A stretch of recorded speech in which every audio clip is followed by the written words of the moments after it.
Hello and welcome to the News9 Plus show on the world's first news and current affairs OTT platform, News9 Plus.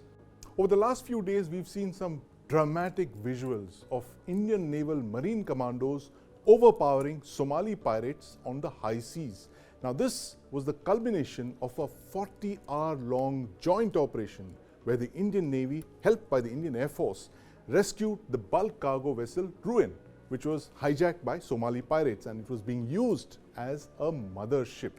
Now, the Navy successfully cornered and coerced all 35 pirates to surrender and ensured safe evacuation of the 17 crew members on board this hijacked merchant ship. Now, this joint operation, as we all know now, was carried out by the Indian Navy's destroyer, the INS Kolkata. It was supported by the INS Subhadra, high-altitude, long-endurance drones, P-8I maritime aircraft, and of course the Marine Commandos. And today I am joined by Commodore Vijay Rawat and my colleague Deepak Bhadana. Commodore Rawat, welcome to the News9 Plus show.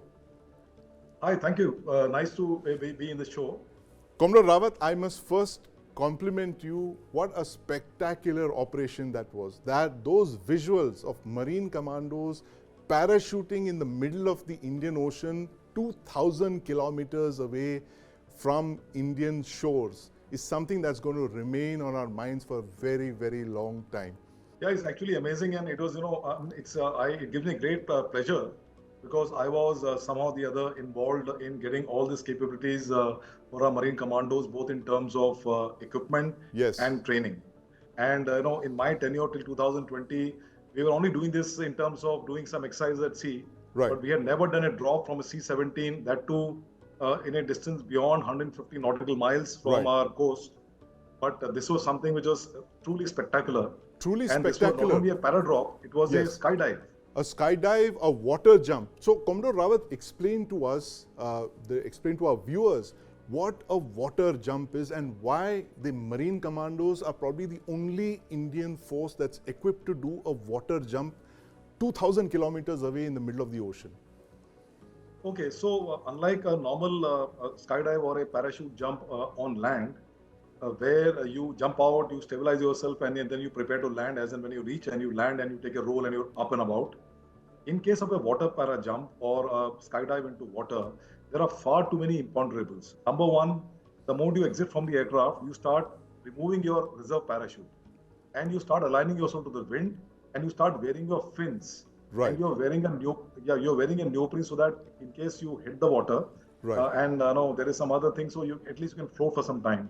Now the other imponderable is the sea state in the condition of the waves, because if you have a sea state of more than 1 or 2, it becomes practically risky, very high risk for a guy to land in the water.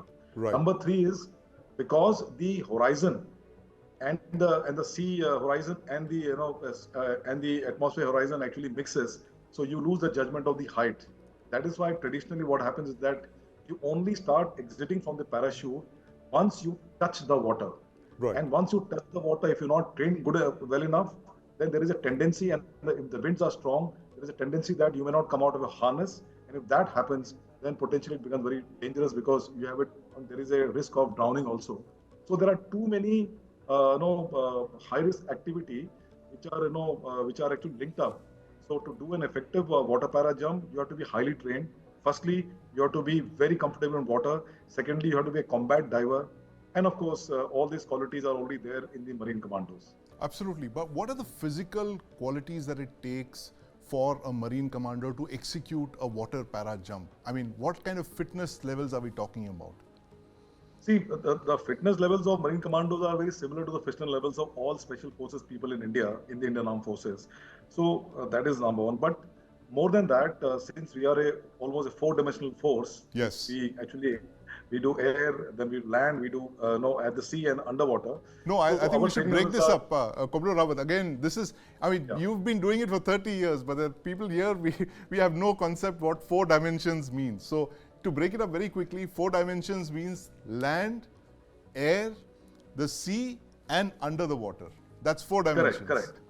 Exactly. So the Marine Commandos are the only force to operate in all these 4 dimensions. Correct. So we are the only force in India trained to operate in all the 4 dimensions, and our equipment level and also our assets which are there, which are required to deploy us, are unique to us only. The first is the air medium. Air medium we use by means of skydive, by means of doing a high altitude parachute penetration system. We use for jumping from a height of 25 to 30,000 feet, and we can laterally traverse about 40 to 50 kilometers into enemy territory. So that is so. And the second thing is you do a static line parachute jump on land or at water. Third thing you do, special heliborne operation. These three are the mediums. Right. So the first medium is only for the insertion. Yes. Then you either land in water or you Right. land in sea. Or you land on land. So if you land on land, then you can go ahead with the operation, which is the actual mission. Right. And either you can do it on land or you can do it in water. And then for subsea activities also, we are trained because we all are qualified combat divers. Yes. We carry our underwater scooters, our limpet mines, Right. and all this to conduct operations against the enemy floating targets. Yes. So this is the combination of all four dimensions. Right, combination of all four dimensions there. Fascinating explanation from Commodore Rawat. Deepak, what comes to mind when you saw those pictures, those very dramatic visuals of Marine commandos, literally landing on top of the pirate vessel? I think, these visuals remind you of a number of Hollywood flicks. You usually associate this sort of activity with, say, Hollywood blockbusters. Yes. But the fact is that there are Indian special forces who are doing this on a Yes. daily basis. Right. And they're getting better by the day. They're getting better by the day. And in fact, Commodore Rawat, this, would it be correct to say this, call this the first operation, active operation carried out so far away from Indian shores? You're talking of something like 2,000 kilometers. We are actually closer to Africa and to the Saudi Arabian Peninsula than you are to Indian waters. So this was about 2,600 kilometers away from west coast of India. So actually, yes, this was the first time we've done a drop at sea at this long distance. Right. And I'm sure that this is not going to be the last, because we got better capabilities, we got Yes. better equipment, and so it's a culmination of hard work which we started in 1996. Right. So I recall that in 1996 when the US Navy SEALs came Yes. and did cross training with us, and I was part of the cross training. And I was Yes. sitting in the drop zone as a drop zone safety officer. Right. And my boys who were trained by the US Navy SEALs, along with the Navy SEALs, paradropped into the water. I know, and then I was the one to make the standard operating procedures. I wrote it. Right. And thereafter, I was fortunate enough to once get elevated to the level of Commodore, and thereafter became the principal director. Yes. And we went all out, whatever ideas we had as a young lieutenant, to what all capabilities we must have. After we do a scan of the international special operation capabilities, Yes. everything was put on paper, and we really pushed it very hard. Right. And the best part is that with a lot of hard work and toil by my superiors and my subordinates, we were able to induct a lot of equipment. Right. And today it's a culmination of all this effort, and it is Right. so satisfying. I really cannot mention to you. Absolutely. This is, and you've said it all, Commodore Rawat, that, Deepak, those visuals that we saw is actually the culmination, as Commodore Rawat mentioned, of 28 years of planning, training and equipping. So if anyone says that a special force like this can be raised overnight, ask them to have a word with Commodore Rawat. And that tells you how, organizations take time to be built up, especially special forces units. They can't be created overnight. And the Marine Commandos, Commodore Rawat, you'll be celebrating your 40th anniversary, correct me if I'm wrong, in 2026, the Indian Marine Commando for IMSF. It was IMSF, Indian Marine Special Force, Yes. and we were commissioned in 1987. Right. And so almost that many years, as you said. Right, absolutely. And thank you very much for speaking with us, Commodore Rawat. You can watch our special story on the saviors of the Red Sea about the Indian Navy Marine Commandos who are in harm's way fighting pirates in the Red Sea. As we speak, that spectacular operation that you saw is just one of many operations that they've conducted over the last couple of months. Of course, Commodore Rawat also joins us in that documentary, Saviors of the Red Sea. You can download the News9 Plus app to watch. For the first time in 25 years, former Congress President Sonia Gandhi won't contest the Lok Sabha polls from Uttar Pradesh. And Priyanka Gandhi is unlikely to fight from Raebareli. Rahul Gandhi has decided to contest from Wayanad. He's not biting the bait dangled by the BJP in Amethi. Not just the Gandhis, Party President Mallikarjun Kharge is yet to throw his hat in the ring. The Lok Sabha ring, that is. Sachin Pilot hasn't announced his candidature either. Although tickets for many seats are yet to be announced, one thing is clear. The grand old party is ceding space in many constituencies of North India. Is its nucleus shifting south of the Vindhyas thanks to the victory in the assembly elections in Karnataka and Telangana? Joining me to discuss this are political analyst Bhanuchandra Nagarajan and my colleague Brijesh Pandey.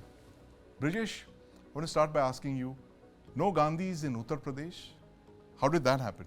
I think, the exit of Gandhis from Uttar Pradesh is now a reaffirmation of the fact that they no longer exist as any kind of power within the state of Uttar Pradesh. It has always been said that road to Delhi goes via Lucknow. Absolutely. And that for a reason, because earlier Uttar Pradesh used to have 85 seats. Now they have 80 seats post Uttarakhand, Uttar Pradesh-Uttarakhand bifurcation.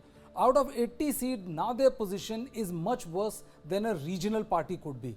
If you go by the stats, that is, if you go by, the fact that, when the first time 2014, Smriti Irani fought against Rahul Gandhi, Rahul Gandhi won by 1 lakh plus vote. The second time, she defeated Rahul Gandhi. And now with Rahul Gandhi saying what we have been given to understand by highly placed sources within the Congress, that he feels that, if he wins the election from both sides, which I find very flimsy, personally speaking, I find it very flimsy, that if he wins from both seats, then he might have to give up either seat of Wayanad. Then people will say, that we helped you at the time of your crisis and you are ditching us. And if he leaves Amethi, then they will say that, we made you win, defeat Smriti Irani, and then again you are leaving us. So that kind of, he has projected a catch-22 kind of a situation.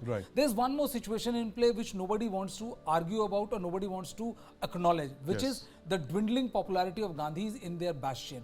Sonia Gandhi has been a 5-term MP from Rai Bareli, but winning Amethi and Rai Bareli, if you talk to any of UP watcher for a long time, they have always received support from Mulayam Singh Yadav or the Samajwadi Party, and there's a tacit understanding that these two seats we are not going to touch. I think that tacit understanding is off, and that is the reason why even Priyanka Gandhi, under the rouge of they're saying that it's wrong that many people from one family will go on and contest election. But I think the writing is on the wall, Sandeep, as we see it. Gandhis no longer matter in Uttar Pradesh, and I think this in itself is the biggest story of 2024 election, that they have ceased to exist in the state that matters most for anybody. Absolutely. If I take 30 more seconds from you, if you look at 2004 election and look at 2009 election, the BJP won 10 Lok Sabha seats each in Lok Sabha. But if you look at the stats, they were number 3 for more than 20-25 seats. And the revival which you are seeing at center, the Modi magic is post 14. Look at the number of seats they have managed to convert from 10 to 73, from 10 to 63, and now they are again looking at 70 plus seats.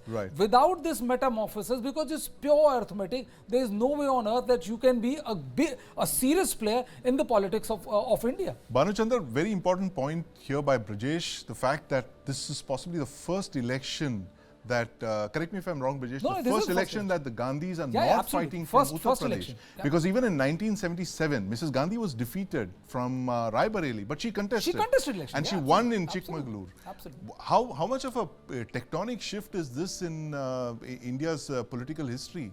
2024, no Gandhis in Uttar Pradesh. Yeah, the commanders have abandoned the battlefield, Sandeep. Yes. Sonia Gandhi has decided to forsake Rai Bareli, and now she contested as a Rajya Sabha member. Rahul Gandhi lost Amethi, but he did not show any attempts to win it back. And even the recent Bharat Jodo Yatra, it was supposed to travel 11 days in Uttar Pradesh. It was curtailed to less than 6 days. So when the soldiers cannot hear the sound of the trumpet, what are they going to fight for? If on the contrary, if you look at what the purported double engine Sarkar of Modi and Yogi have done, they have improved law and order, infrastructure has increased tremendously, and there are all these amazing projects, and add Ayodhya to it. So BJP has given every reason for people to vote for them. On the contrary, Congress has given nothing to the people to vote for them. So that is the state of affairs. Like what Brijesh was saying, see, if you go to if McKinsey advises any big company on what their market strategy should be, they will say that go after their biggest market. For politicians, Uttar Pradesh is the biggest market. If you're not there, you're not in the game at all. Right. Yeah, I mean, maybe they're doing better comparatively in South India than North India, right? But Yes. you cannot abandon your biggest market. You can't So abandon that- I your mean, biggest market. That's a very important point there. And this comparison that Bhanuchandar made about generals abandoning the field, and how is the Congress going to revive itself where, the BJP, when it had to revive itself at 14, it went to Uttar Pradesh. Prime Minister Modi fought from UP. You have to lead from front. When Absolutely. 2014, when this news broke, Yeah. that that Prime Minister Narendra Modi is fighting from Varanasi, Yes. it was very clear that he was leading from front. Right. There was a incremental change in the mood against. There was a Yes. UP was perceived as as scam-ridden coalition and Right. and corrupt to the core. There was India against Absolutely. corruption and all, but still you have to fight the battle to win the battle. You just Exactly. cannot leave it to your soldiers. The fact is that Modi chose to contest from Varanasi was a big signal of Yes. how he understood the fact that without winning Uttar Pradesh, there is no way you can win the rest of the country. And that was there. Right now, I think, there's another first, I would say, that has happened in the northern India, which is that there is not a single state in northern India in which BJP has a government of its own. Right. And if you discount Himachal Pradesh, and that doesn't come in North India. You mean the Congress? The Congress party, they don't Doesn't have a single government, in- single government in the entire North India. And North India. wherever they are, be it Uttar Pradesh or be Yes. it Bihar, they are a second or third rung party there. Right. And the party is not understanding that it's good that they are doing better in South India. Right. But how can you not contest election or provide a semblance of fight in more than 250 seats? How can you abandon How the can you abandon the battleground? the Uttar Pradesh, Right. Bihar, and Rajasthan, Gujarat? I Right. mean, you just literally abandon them. Absolutely, but it's not the end of the road for the Gandhis, Brijesh, as we were just discussing before the show. Maneka and Varun Gandhi, they're the two Gandhis in the BJP, and their candidatures, interesting, those seats have not been announced yet, Sultanpur and Pilibhit. What are you hearing? Is it possible that both of them could get BJP's? Well, what I'm hearing, Sandeep, is that, only one will get the ticket. Right. And most likely the mother will get the ticket because, she has, despite her differences with the top man, she has maintained a degree of proper behavior. Right. Even when, things have not gone her way. Yes. And she has maintained the decorum which is required by the party. Right. Varun Gandhi, on the other hand, was playing the truant, the rebel within the BJP. And, if you 10 years of experience is anything to go by. Yes. The BJP can suffer anything, but the BJP is not going to suffer any kind of rebellious Dissent, act and public all. dissent. Public Yes. dissent and all. And Right. and Varun Gandhi has not left even one single occasion in which he has not taken a pot shot at the Prime Minister, at the structure of the government of Uttar Pradesh. I know there are many within the BJP who feel that, I agree that you have a Gandhi surname, Right. but boss, much water has flown through river Ganges for us to be enamored of the surname. There are people who may be having a less celebrated surname, but they are far more successful Right. in getting party incremental votes, seats to win and ensure that the legacy of Modi and the BJP continues, rather Right. than, your name where you're behaving like a petulant child. And you feel that everything should be given to you rather than you going ahead and earning those things. And earning those things. Bhanuchandar, so this comes with a caveat, this Gandhi's exit UP, but it is the The Rajiv Gandhis Gandhi or the family. BJPs? The BJP Gandhis are very much in the fray, as Brijesh just told us, that it's quite likely that Maneka Gandhi could get the thing. And she's the oldest parliamentarian. She's the oldest one. In the Lok Sabha, so it's quite possible she could get an 8th consecutive Lok Sabha, win her 8th consecutive Lok Sabha elections. But going beyond this thing, the 2024 elections, Bhanuchandar, where do you see the revival of the Congress taking place? Do you think in 2024, going by what the opinion polls are forecasting, including our own, that the Congress becomes yet another regional party like several other regional parties? Yes. Yesterday, or a couple of days ago, I was in your channel discussing the various seats of various states, Sandeep, in which the most surprising thing was it drew a blank in Punjab. Right. If you look at the 52 seats that Congress won in 2019, apart from the 15 in Kerala, 8 in Tamil Nadu, a substantial chunk, 8 came from Punjab. So if they are drawing a blank in Punjab, it is alarm bells, real serious Right. alarm bells for the Congress. Because, see, we speak about where BJP will get its 370 or where NDA will get its 400, right? Right. I wonder where Congress is going to get its 25 from, right? So, and I think if you count the pecking order, I think the India bloc will come lower than the others. in the 540 tally. That is what I think. And how it is going to come out of it is a $1 billion question, because if you look at any political party, there are three main dimensions that has to work for them: organization, ideology, and leadership. Yes. Right? Organization is in tatters. They have to build it bottom up. Right. Ideology, they still don't have a working ideology. Right. We still do not know what the Congress stands for, right? Right. What is liberalism? What is federalism? Because beyond that, secularism is now a much cussed word. So how are they going to redefine it? And leadership, will they abandon the Gandhis or will they be with the Gandhis? All of these are very complicated questions, and Congress should have grappled it after the massive losses of 2014 and 19. In December, yes, that's right. Yeah, they just kicked the can down, and the can is still rolling down. I don't think they have got a grip of how they're going to address the big problems. Right. So organization, ideology, leadership, that's OIL. And Brijesh, data is the new oil. and the data suggests, as we just discussed, that the Gandhis are exiting UP. But this is a story, as Brijesh said, it's the political story of 2024. No Gandhis in Uttar Pradesh, no member of Rajiv Gandhi's family that has been the ruling family that has dominated Indian politics for quarter of a century. They are not contesting Uttar Pradesh. But thank you very much for joining us this evening, Bhanuchandar and my colleague Brajesh. We will be tracking that story in future installments of the News9 Plus show. With a thumping victory, President Vladimir Putin is set to overtake Joseph Stalin and become Russia's longest-serving leader in more than 200 years. Now, he strengthened his grip on power in an election victory perceived as lacking democratic legitimacy. Even as Russia fights a long-drawn war with Ukraine, its relationship with the rest of the world, including India, is impacted by Vladimir Putin's worldview. What does this mean for India? In the recent past, riding on oil purchases and trade, there's a renewed bonhomie in India-Russia ties. Defense purchases, the defense relationship is stronger than before, despite India's Make in India initiatives. There's a certain chemistry that Prime Minister Modi enjoys with President Putin. Recently, Prime Minister Modi's intervention reportedly averted a possible nuclear attack by Russia. Joining me to discuss President Putin's fifth six-year term are Sami Kotwani, the Russia-based president of the India Business Alliance, and my colleague Deepak Bhadana. Mr. Kotwani, welcome to the News9 Plus show. Thank you for inviting me. What's the weather like in Moscow today? Gloomy. It's still today. It's a warm day. Yesterday was -5, +5. Today is +1, +4. Right. So spring is coming. Spring is coming, and there's a spring in President Putin's step as well. Another six-year term. But Mr. Kotwani, tell us what this means for the India-Russia business relationship. 6 more years of President Putin. Now, give me some time to explain you why Mr. Putin. It never happens overnight. He came to power in 2000. And do you know how many pensioners are there in this country? If I'm not wrong, 42 million people. Right.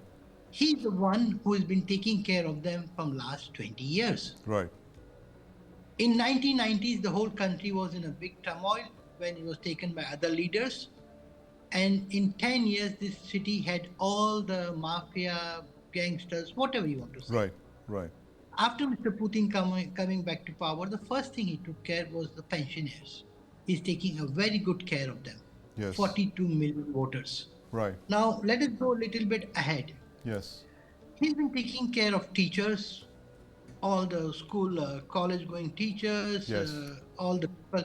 In 90s, I have a driver who was a MiG driver.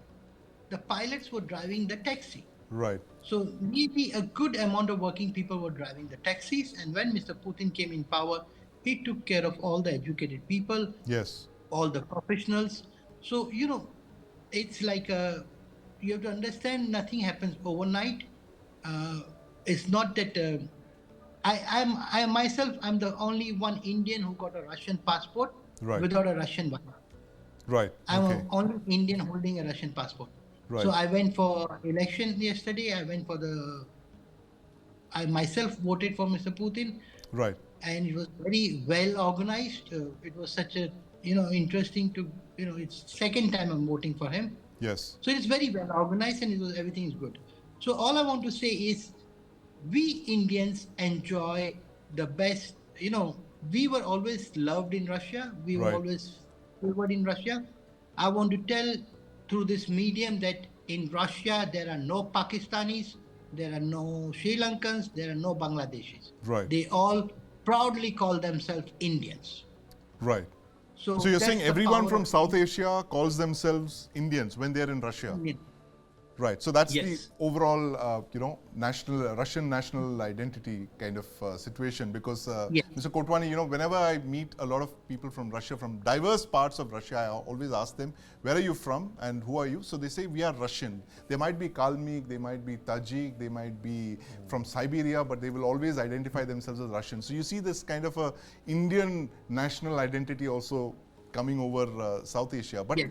Deepak, you've been tracking President Putin's career very closely. What's the first thing that came to mind when you heard that he's won another election that could, bring him closer to Joseph Stalin's record of the longest served Russian leader? I think it took me back to the end of the 90s and the very turbulent period that Mr. Kotwani had just referred to. Where MiG fighter pilots were driving cabs. So that was a time when the USSR had dissolved, Russia was in dire straits. Right. And in came this young Prime Minister. The mayor of St. Petersburg. The mayor of St. Petersburg, then the chief of the FSB, Yes. who's appointed the Prime Minister to an ailing Russian president, Right. Mr. Yeltsin. And it was kind of phenomenal how he turned the whole thing around. Yes. In 10 years, Russia was once again a booming nation. Right. But I would want to ask Mr. Kotwani, what is the difference in the Russian government, the way it functions, and in Mr. Putin himself in the span of these 20 years? And these 20 years have been like phenomenal on a lot of different fronts, say geopolitics, geoeconomics.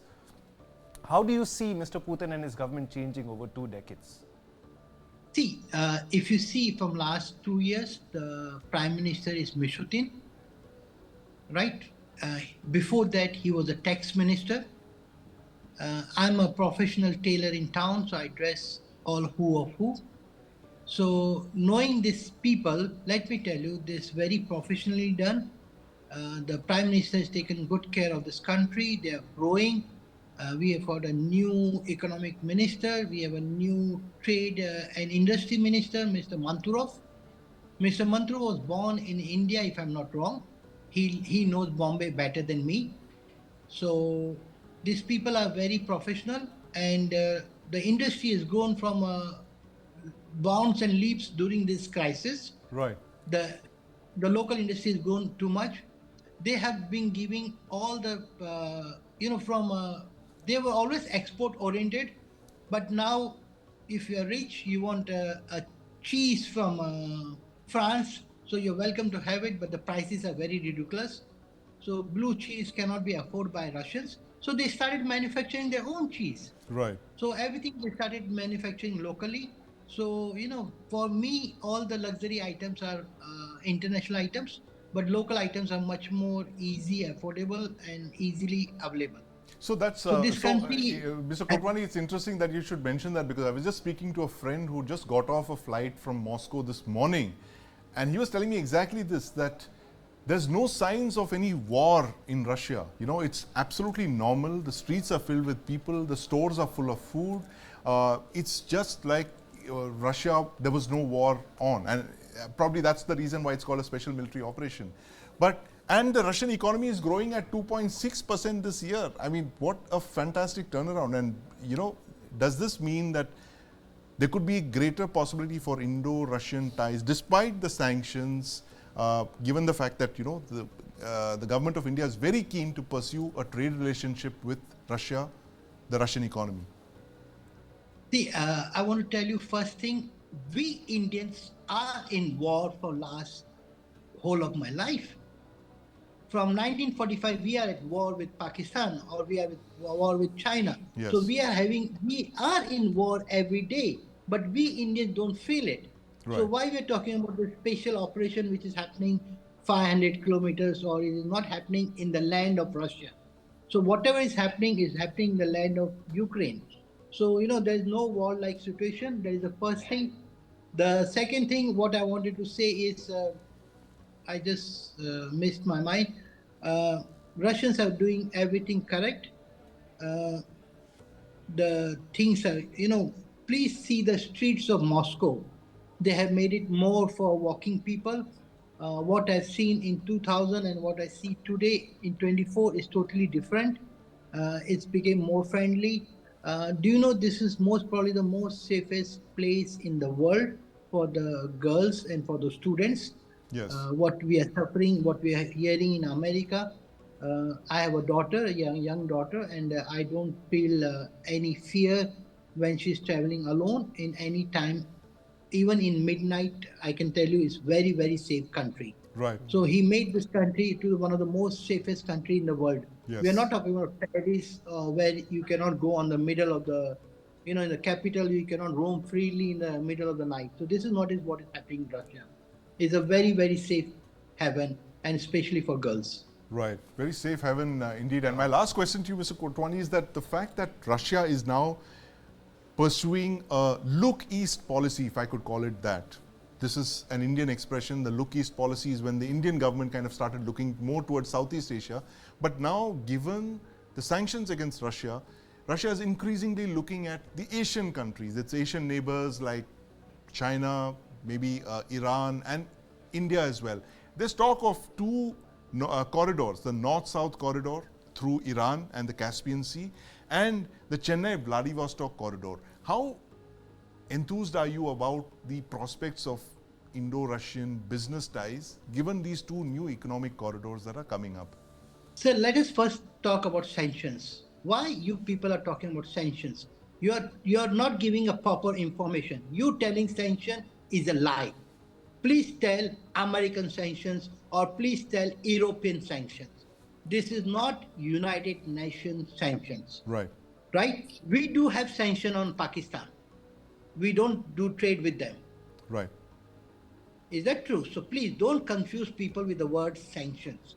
Right? This is a country imposed sanctions. It's not a United Nations sanctions. Right? Now let us talk about Mr. Prime Minister Modi here. Was he not smart to take the oil? That time he didn't talk about sanctions. If our country needs something, yes, it's our right, and absolutely, we are in the market and we do it. So this is exactly I want to tell to business people, be smart. Right. Right? If it's a benefit to you, please make profits. This is a time to make money. Right. Right? What sanctions you're talking about doing business with America or Europe? No.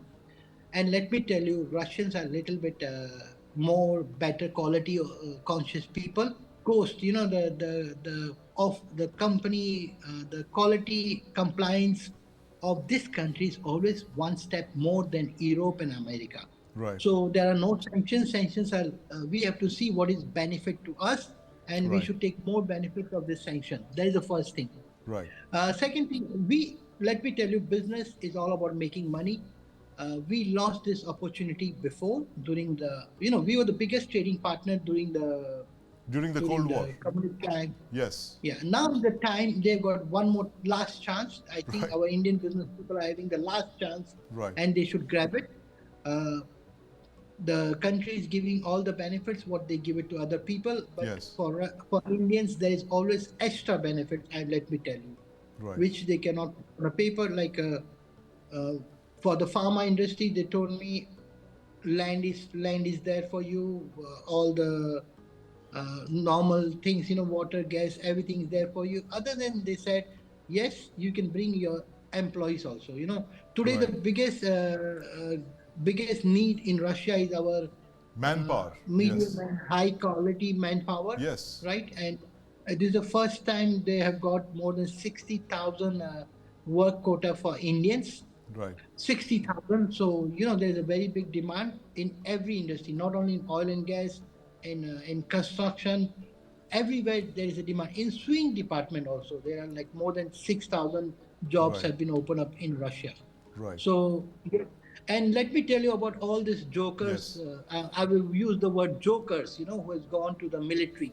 Right. These people come here to find a job. which they didn't, which were cheated by their agents. Yes. And here they found a job for 250,000 rubles a month. Right. So they have themselves signed the documents and they took the job. Right. Now they are telling they took a job as a helper. Please tell me which helper in the world gets 250,000 rubles a month salary.